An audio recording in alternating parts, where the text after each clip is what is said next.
Hola, ¿cómo estáis? Bienvenidos a Mi Latido de Más. Qué nombre, ¿verdad? Pues en este caso vamos a latir en una frecuencia muy interesante. Os confieso que tengo muchas ganas de escuchar y de aprender, pero también de estar, porque es lo que tiene este foro, que muchas veces nos dejamos sorprender por nuestros invitados. En este caso por Sesha. ¿Cómo estás? Bienvenido. Muchas gracias por tu invitación. Vienes de lejos, además, sí que te lo agradezco. No Bueno, tanto, un poco lejos. No tanto. Valencia es un piso apasionable. Todo es relativo al final, ¿no? Tienes un centro de meditación y de aprender y de practicar la meditación en Valencia, cerca de Valencia, ¿verdad? Que se llama Centro Borràs, ¿puede ser? Sí, más de Borràs. Más que un centro, es un lugar en donde las personas interesadas en practicar meditación, cuando organizo cursos, van allá y allí nos vemos. Es el lugar de acopio de los estudiantes. ¿Qué le lleva a la gente, a las personas? ¿Qué nos lleva a buscar o qué buscamos en la meditación? Yo creo que todos buscamos la felicidad de diferentes formas. Hay quien la busca a través de ser estable, evitar el dolor. Otro a través de la realización de sus actos.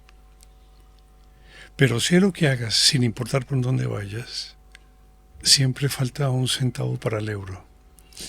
Y la felicidad nunca es total. Tienes todo, pero siempre falta algo. Y ese algo que falta para la completura total es lo que se busca, ya sea intuitiva o inconscientemente.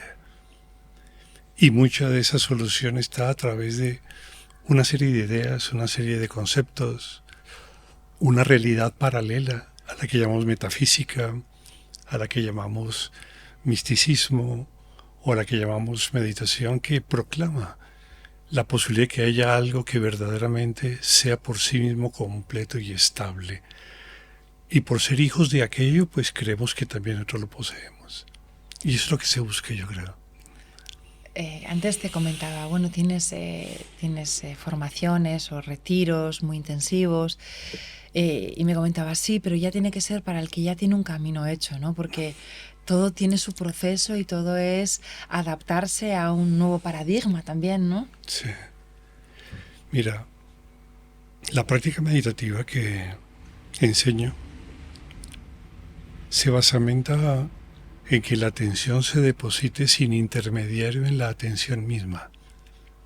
Esto requiere una capacidad reflexiva a nivel teórica que hace que muchos de los conceptos que en filosofía y en psicología se suelen usar requieran una significancia diferente. Entonces, antes de pasar a los cursos, pues es importante leer algún libro o ¿Tienes acceder... 40 o cuántos libros? Sí, 42 libros. Sí. Y lo importante es acceder a una jerga que te permite entender a nivel teórico lo que a nivel práctico vas a vivir, experimentar y realizar. Entonces, eso es importante.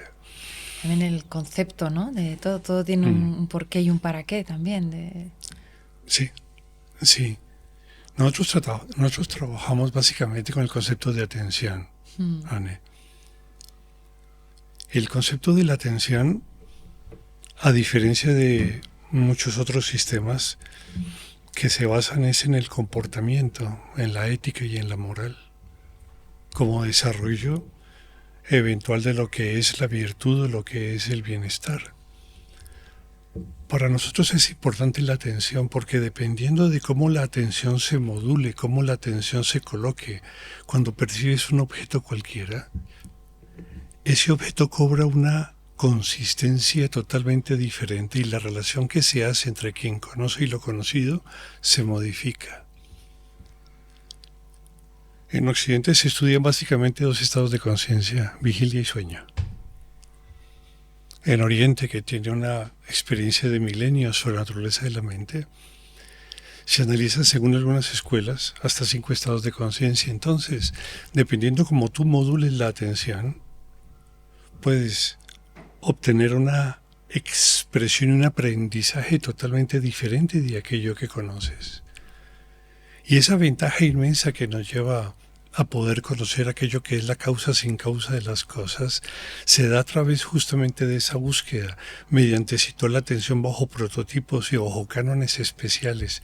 Y esos cánones se trabajan en la práctica meditativa. Pues está soltando una de cosas que me está haciendo la cabeza boom, Sí. Sesha. Sí. Fíjate, la atención, clave. No solamente dónde ponemos la atención, sino cómo ponemos esa atención. Y además de eso, claro, a mí me ha venido a la cabeza a la vez rápido, ¿no? Porque yo ya no estoy en ti, estoy ya en mí y esto ya, yo lo reconozco, ¿no? Estás buscando la siguiente pregunta. Claro, no, nomás que la siguiente pregunta, wow, ¿qué me quiere decir, no? Y por eso he dicho, baja, porque estás recibiendo un mensaje. Y a mí esto me encanta cuando digo, ¡buah! Y he pensado, la observación puede ser una forma también de poner atención y de... Mira, no importa el objeto que se conoce, porque el objeto en sí mismo, sin importar su raigamen, no es sagrado. Lo que es sagrado en el proceso del conocimiento es cómo atiendes el objeto. Si tú atiendes correctamente un objeto, puedes concentrarte en él. Entonces las variables cognitivas que aparecen se modifican. Desapareces tú de la ecuación de la percepción. Totalmente. Tú nunca te darás cuenta que estás concentrada, porque no tienes conciencia de ti, pero hay conciencia del evento. Mientras que cuando estás racionalizando, tienes conciencia de ti mayormente. Nunca encontrarás una persona que tenga miedo mientras esté concentrada, jamás. Nunca encontrarás una persona que tenga miedo mientras está triste, jamás. Porque el tamiz propio de la atención sobre ese evento impide la aparición de esos contenidos.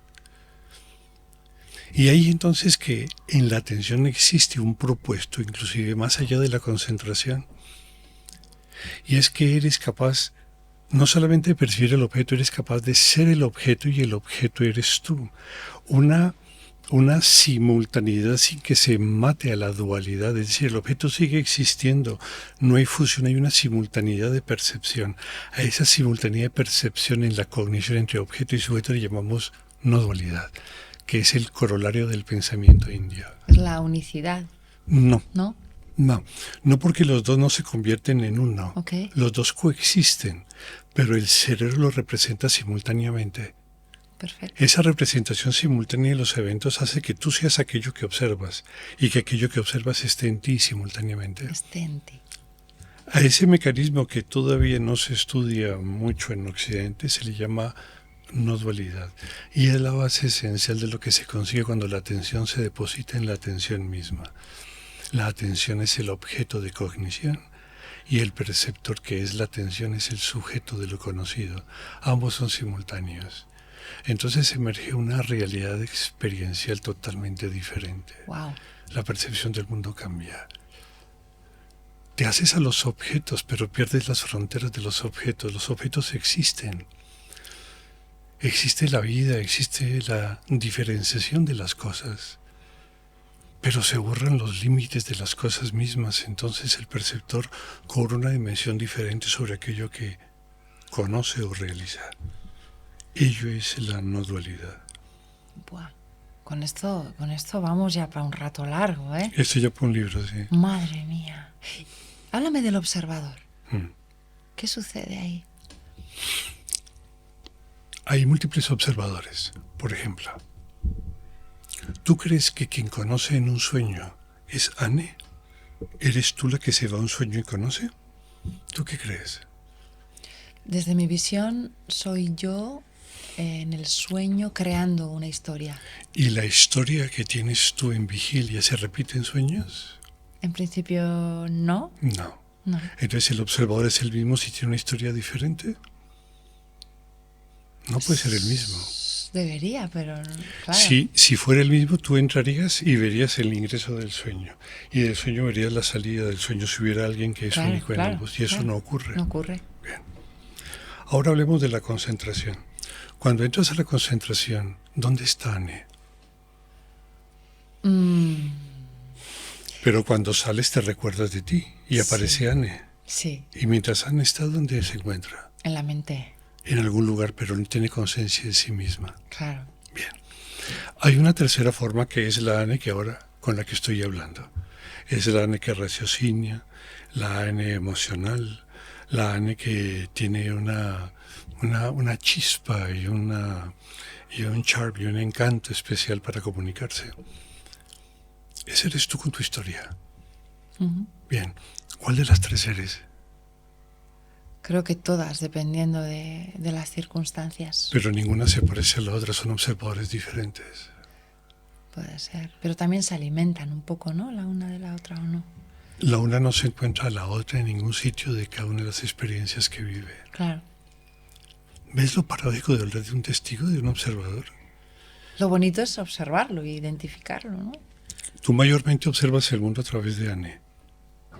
Pero si mayormente lo observaras a través de otro estado de percepción, entonces el mundo cambiaría. Cuando eres capaz de experimentarte sin historia, imagínate que eres capaz de experimentarte sin historia. Buah, sería la pera. Porque yo con mi historia voy por la vida, vamos.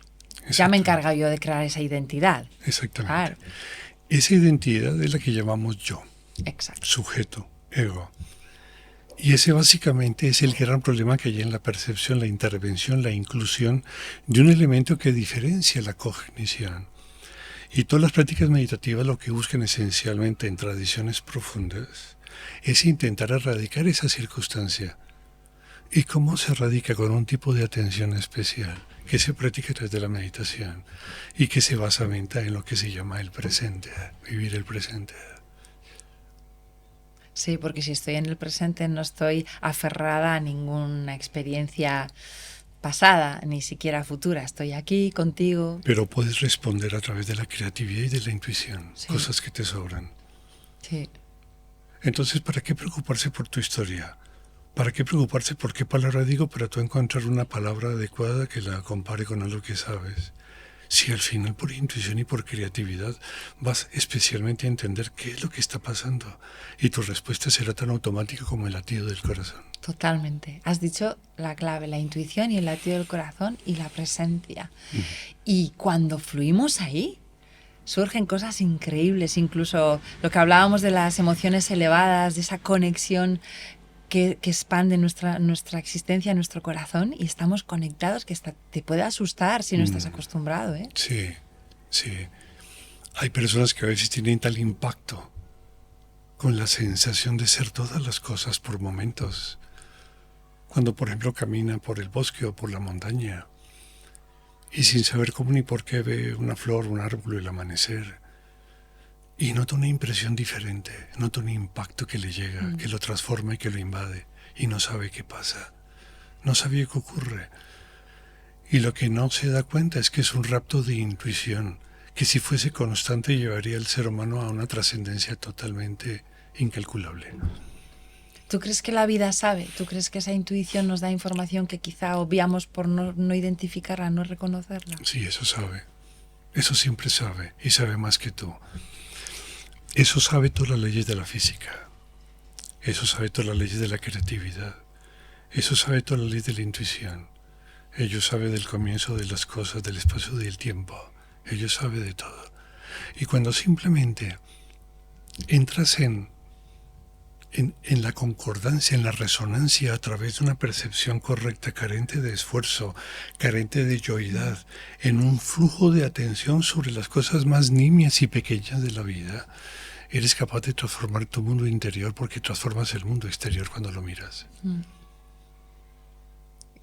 Lo que nunca he sabido es por qué el ser humano no fluye más, qué le ha pasado a la humanidad para no poder desarrollar esas capacidades que en principio son innatas, naturales y lógicamente lógicas, por decirlo de una forma, ¿no? Hay un pequeño axioma que hay en el Advaita. Advaita traduce no dualidad del sánscrito, la forma de cognición simultánea entre perceptor y percibido. Hay un aforismo que dice que entre pensamiento y pensamiento siempre hay un pequeño espacio y que en ese pequeño espacio se conoce. Alguna vez, estando en la Universidad Complutense, dictándole un curso a filósofos de esa universidad, hablamos de esta temática. Y me decían, Iván, es imposible que haya un espacio entre pensamientos. Porque ¿qué habría allí? ¿Qué tipo de existencia si no hay yo? Y Jacinto, en aquella época que lideraba un poco el grupo de filósofos, me decía, es imposible. Le dije a Jacinto, Jacinto, en vez de cuando cierras los ojos estar en los glóbulos oculares, intenta estar un poco atrás. Simplemente eso, Jacinto. Él de unas gafas muy gruesas, lo que hacía que su visión fuese siempre muy esforzada. Y cuando cerraba los ojos no tenía más que quedarse en ese brillo que queda a través de los párpados. Después de 20 o 30 minutos de práctica, Jacinto, cuando les pedí que regresara, me miró y me dice, no había nada, no había nada, es imposible, no había nada. Eso le enfrentó a su visión práctica, empírica de lo que es la filosofía. Nunca más volví a verlo. Pero sí es verdad que cuando alguien tiene una percepción que le impacta, Claro, claro. Entonces somos capaces de llegar a formas de percepción que son trascendentales. Tenemos capacidades de inclusive poder vetar el tiempo y el espacio y irnos más allá de la información que está delimitada por los sentidos y por la mente. Es decir, la mente humana tiene un poder tan magnífico, tan maravilloso, es tal su diseño que no tenemos un límite. El límite somos nosotros y nuestro egoísmo. Claro, es a lo que voy, que me pregunto, ¿pero qué ha pasado en la humanidad? Es como si Descartes llegara y nos cortara por aquí y dijera toda la importancia en el pensamiento y olvidaos del cuerpo, ¿sabes? Es curiosísimo. Es que la mente es muy joven todavía. Sí, mira, Sí, eso no lo había pensado. La mente es joven. Es muy pequeñita todavía. La mente es tan joven que interpretamos el mundo a través de sentimientos, emociones, pasiones y pensamientos. ¿Y? Y pensamientos, a través de 4 mecanismos psicológicos. ¿Pero y? ¿Qué se nos escapa? Nos limita que hay un yo asociado a cada uno de ellos y entonces hay quien se identifica con la percepción constantemente. Esa identificación de algo que solamente existe como producto de la cognición pero que no es su causa y que es el yo, confunde la cognición, la hace efímera. Y en esa insustancialidad de la realidad vivimos constantemente, en el cambio total, en el sufrimiento constante que no lleva a ningún lugar. Has hablado de la identificación. Me gusta mucho utilizar la palabra identificación con identidad, Sí. porque necesitamos, y aquí yo te dejo que te explayes porque lo mío son palabras de 1 euro, de 4 duros. También que el ego necesita ese apego a esa identidad para estar seguro, ¿no? Para subsistir. Exacto, y siempre me pregunto, si no necesitáramos identificarnos a nada, ¿seríamos libres? Porque es como que si nos apegamos incluso a día de hoy, si yo soy esto, da igual, un partido político, una religión, una tarjeta de visita que dice soy representante de no sé qué, ya me siento más seguro o segura, mientras que si no necesitara identificarme con nada ni a nada, quizás sería más libre y sería todo a la vez, ¿no? Sí. Hay un rol en la cognición que se llama identificación. Viene, como tú dices, también de identidad. No sé si alguna vez has usado alguna de estas visores de realidad virtual. Jugando con los niños un poco, sí. Donde eres capaz de ver que esa realidad virtual es totalmente real. Pasa a ser totalmente real. ¿Por qué?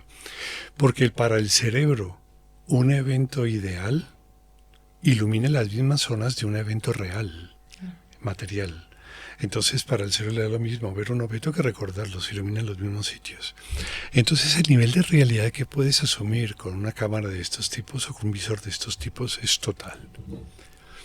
A esa capacidad de convertirte en aquello que piensas, a aquello que es capaz, aquello que eres, aquello que permite y que seas capaz de convertir en aquello que sientes o que te apasionas, a eso le llamamos identificación. Sí. Entonces, ¿cuál es el objeto de la identificación? El objeto de la identificación básicamente es la aparición de un sentido primario básico llamado yoidad, ¿sí? Que se transforma en un ego a nivel psicológico, que tiene la facultad de poder subsistir. Yo escuchaba hace unos minutos a otro entrevistador, entrevistado, que hablaba justamente de la importancia de la sobrevivencia y la subsistencia, y coincidía con ella. Todo nuestro sistema psicológico está hecho para que subsista el yo. Pero el yo es una mentira. El yo es profundamente paradójico. El yo no se localiza en ninguna parte del cerebro, no existe en la corteza ni en el universo límbico. El yo es como la sombra de un objeto que al moverse se mueve con él, pero no existe por sí mismo. El yo es una estructura que entre pensamiento y pensamiento desaparece. Entonces lo que busca el análisis de la práctica interior es deslizarse en ese espacio y encontrar algo así como lo hizo Alicia cuando persiguió al conejo y cayó en el agujero. Y aparece entonces el universo de las maravillas, el mundo de las maravillas de Alicia. Ese espacio que en filosofía se llama síntesis, no tesis ni antítesis, sino síntesis, es el apropiado para poder esculcar, para poder introducirse en un segmento de realidad que es novedoso y que tiene propiedades profundamente diferentes en la cognición. Entonces, cuando teóricamente puedes situarte para que no haya dudas y de manera práctica eres capaz de introducirte en ese pequeño espacio y ampliarlo, eres capaz de entrar a un palacio que tiene otras puertas y ver otros decorados y ver otras realidades e implementar otro comportamiento acerca de aquello que has aprendido. Wow, tiene todo el sentido, ¿eh? Porque no hay expectativas, ni hay reflexiones, ni hay conclusiones. Hay sentimientos, hay emociones, pero asociados a un no yo. Por ejemplo, la alegría sin objeto o la alegría del deber cumplido. Tú, después de estar hoy acá y haber entrevistado a no sé cuántos, al final del día sales con una alegría diferente que no es tuya. Le llamo dicha. Es lo que se llama la satisfacción del deber cumplido según los estoicos. Sí. Los estoicos decían que era el único deseo válido por el ser humano, la satisfacción del deber cumplido. Y es una sensación que imprime visos comportamentales diferentes porque es continua, es estable, no puedes apresarla, hace parte de ti, te estructura, te fortalece, te engrandece. Ese tipo de sentimientos y otros muchos más infinitos son aquellos que son capaces de adaptarse a formas de cognición diferentes, entre ellos la alegría absoluta. Sí, es una plenitud, es una dicha, es un goce, estaría horas. Y cuando lo encuentras también es muy bonito porque no sabes por qué, pero hay algo que te lleva. Y para seguir esa intuición también has tenido que hacer un trabajo de conexión y de quietud y de espera. Y de reflexión y de análisis. Sí. Y luego poner orden, claro, hay que bajarlo a tierra porque si no, no se hace. Cuando conecto en mis meditaciones muchas veces para arrancar, ya coloco mis manos en el corazón y empiezo a trabajar la respiración a través de la percepción del mi latir. Uh-huh. Y es como he empezado y como casi siempre empiezo para empezar con una presencia y una percepción, ¿no? del yo aquí. Pero luego hay evoluciones y yo sé que tú estás ya en un estado y con toda la gente las personas con las que tú trabajas más avanzado, ¿no? Háblame también de formas distintas de llegar a esa meditación o a esa presencia. Imagínate que la meditación son puntos suspensivos en una impresión de offset. Tú a cierta distancia ves que es una línea continua, pero cuando acercas tu vista o cuando colocas una pequeña lupa, te das cuenta que son puntos seguidos uno tras otro. Cuando se empieza la práctica, lo que se busca es acercarse a ese mundo en donde se ven los puntos suspensivos, para poder llegar al final de uno y lanzarte al intervalo que hay entre ellos. Los primeros pasos son la respiración, son los más comunes. Los primeros pasos son la relajación física, que es también muy común. Lleva la atención a un lugar que sea amable como el pecho, o simplemente respirar y ser consciente del flujo respiratorio. Pero posteriormente a eso, como necesitamos evitar de alguna manera el hecho de la intermediación de la mente con objetos, empezamos a desarrollar una serie de habilidades internas basadas en la simpleza de la paciencia, la simpleza de la no intervención, la simpleza de la ecuanimidad, la simpleza de simplemente estar, y la traemos como evento práctico sobre el cual nos soportamos. Eso lleva entonces a una ecuanimidad de la mente que acerca cada vez más la atención a esos puntos suspensivos y permite claramente determinar el espacio que hay entre ellos. Y empieza a surgir una experiencia en el mundo interior diferente. Cuando estás completamente presente, tu historia desaparece. Totalmente. Entonces eres espectador de una maravilla, vacuidad sin límites, que muy seguramente alguna vez habrás experimentado. Esa vacuidad, entonces te das cuenta que no tiene límites, no tiene formas ni horizonte. Es pétrea a veces, intensa. Los pensamientos nacen sobre ella y fácilmente se van cuando te das cuenta, y ella permanece. Es la vacuidad interna que aparece como primer evento en ese pequeño espacio. Pero cuando ello se afianza, Anne, la atención ya no prevalece sobre el silencio de la historia, sino que la atención prevalece sobre el propio perceptor que detectaba ese vacío. Entonces la atención se afianza sobre sí misma y el perceptor, en vez de estar atrás y la vacuidad al frente, ahora se localiza en todas partes del propio mundo interior. Y esa sensación no limitada de no localización, de estar en todas partes, de no ofrecer frontera alguna, le llamamos concentración no dual. Todavía no es meditación, pero vamos para allá. Vamos a ello. Pero ese mundo es un mundo absolutamente exquisito y maravilloso, lleno de libertad total. Total, total. Muchos de los que estéis escuchando diréis, ¡buah! Esto es too much. Es que hay que ir al too much, hay que ir a escuchar y a intentar a ver qué nos resuena. Y ahora te lanzo una pregunta súper banal de esas. ¿Y todo esto para qué es ella? Básicamente para conformar una mente madura, básicamente eso. ¿Qué es una mente madura? Te enseña a tomar decisiones cuando hay que tomarlas, a no prolongarlas.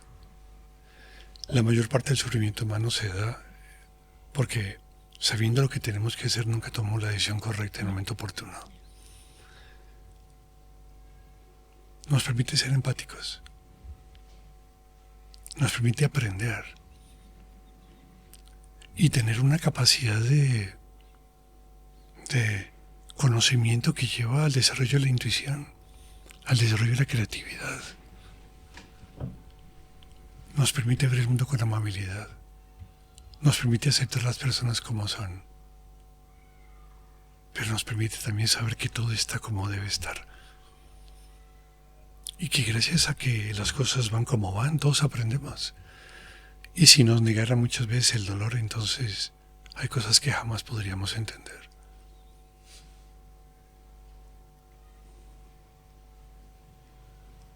Nos has dado temitas aquí interesantes, ¿eh? Yo sé que tienes una comunidad de personas que te acompañan, pero tú también eres acompañado y hacéis equipo de alguna forma, ¿no? Hay algo que quizá, como estamos terminando, digas, mira, pues me gustaría, antes de terminar, decir esto, porque es un momento adecuado, o me llega esto ahora, o... Creo que la libertad de cada ser humano está en cualquier instante de su vida, Anne.